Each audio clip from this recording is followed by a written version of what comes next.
Carrie 1976 explores timeless themes.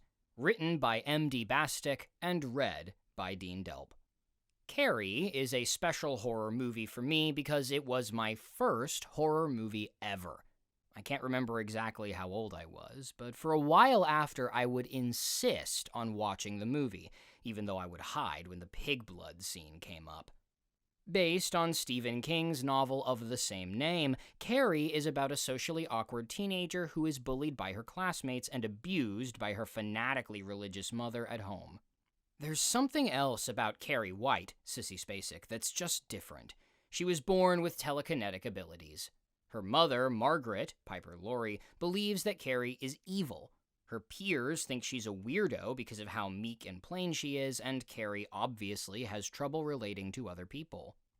Because of her religious beliefs, Margaret White never told Carrie about menstruation, so when Carrie gets her first period in the shower after gym class, she freaks out. As Carrie cries and begs for help, her classmates mock her instead. They throw tampons at her while chanting, "Plug it up." The gym teacher, Miss Collins, Betty Buckley, finds Carrie on the shower floor. Unable to console her, Miss Collins slaps her. The light bulb bursts overhead, and we see the first evidence of Carrie's abilities. One of her classmates, Sue Snell, Amy Irving, convinces her boyfriend, Tommy Ross, William Catt, to invite Carrie to prom. At first, Carrie refuses, but Tommy won't give up on her, so she accepts. After she tells her mother about Tommy inviting her to the prom, she and her mother argue. Carrie ends the argument when she uses her abilities, which Margaret says are from the devil. As Carrie and Tommy are having a good time dancing and talking, her other classmates want to humiliate her. The girls involved in the tampon incident were given detention. However, Chris Hargensen, Nancy Allen, decides to rebel, which results in her losing her prom tickets. So Chris gets her boyfriend, Billy Nolan, played by John Travolta, and some of his friends together. They break into a pig farm, slaughter a pig, collect its blood for prom night. Their classmates mess with the ballots to make sure that Carrie and Tommy are crowned prom king and queen. As Carrie and Tommy take center stage, Chris is under the stage, ready to pull the rope attached to the bucket of blood. However, when Sue goes to check on how things are going at the prom, she notices the rope and the bucket. She sees the rope leading beneath the stage, and just as she's about to foil Chris's plot, Miss Collins sees Sue and thinks she's going to ruin Carrie's night. As she pulls Sue away from the stage, Chris pulls the rope. Pig blood rains down on Carrie, and the metal bucket knocks Tommy out cold. Everyone starts to laugh, and Carrie unleashes her rage, with all hell breaking loose. Carrie is the outsider in many of us. Carrie explores the possibility of having the power within to take revenge on those who have wronged you. However, would it solve problems? For Carrie White, it became her undoing and caused nothing but destruction. Carrie's themes are unfortunately timeless. Bullying has always been an issue among children and teenagers. Unfortunately, it's also a behavior adults engage in. Like many other issues, bullying is addressed more openly now than it was when I was in elementary or even high school. Remakes of Carrie translate to current times since its themes are just as relevant now as they were during the 70s. Because its themes are still relevant, Carrie has had 2 reimaginings.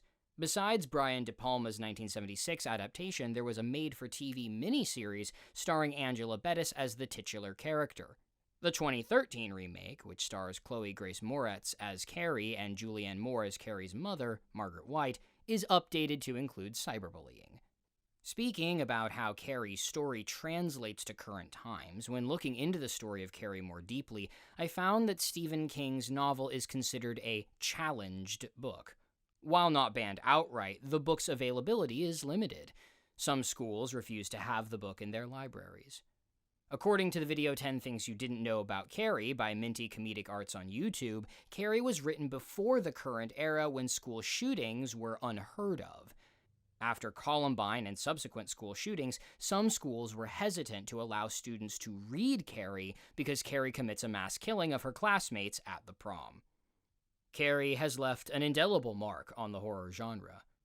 Carrie established a trope of the teen girl who develops supernatural powers or abilities. Her power continues to grow as she begins to assert her independence at home. No longer helpless, using her powers to cause all of the windows to slam shut as she argues with her mother about going to the prom. As dated as it is, nothing tops the original. Sissy Spacek was the perfect Carrie. Her performance is both sympathetic and tragic, as well as frightening. She evokes sympathy even after she unleashes her rage on her classmates.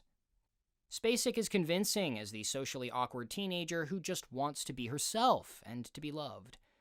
Spacek threw herself into the role and reportedly stayed in character during the entire time the movie was shot, even isolated herself from her cast members.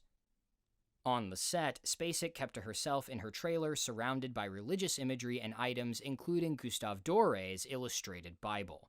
Piper Laurie was convincingly insane and genuinely disturbing as Margaret White. Carrie uses supernatural abilities to explore the timeless and relatable themes of adolescence, bullying, and being an outcast. Carrie's telekinetic powers are a metaphor for the anger and psychological trauma caused by abuse. All of these points make Carrie the perfect revenge horror film.